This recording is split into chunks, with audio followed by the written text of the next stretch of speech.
সরকারের রাজস্ব ফাঁকি দিয়ে পঞ্চগড় থেকে অবৈধভাবে কুরিয়ার সার্ভিসের মাধ্যমে চা পাঠানোর সময় ৭৫ বস্তা চা জব্দ করেছে কাস্টমস।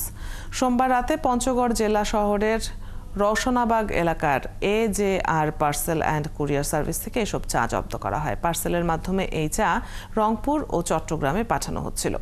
প্রতিটি বস্তায় 50 কেজি করে প্রায় ৩,৭৫০ কেজি চা পাতা বহন করা হচ্ছিল। বস্তাগুলো জেলার ওয়্যারহাউসে পাঠানো হয়েছে। অভিযানে পঞ্চগড় কাস্টমসের রাজস্ব কর্মকর্তা ইমরুল হোসেন পাটোয়ারি, চা বোর্ড পঞ্চগড়ের উন্নয়ন কর্মকর্তা আমির হোসেন সহ কাস্টমসের ঊর্ধ্বতন কর্মকর্তারা অংশ নেন।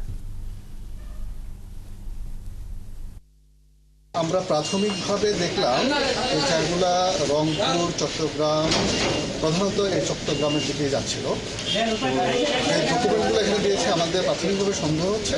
আমরা তাই সাময়িকভাবে বিষয়গুলো পর্যালোচনার জন্য আটক করছি।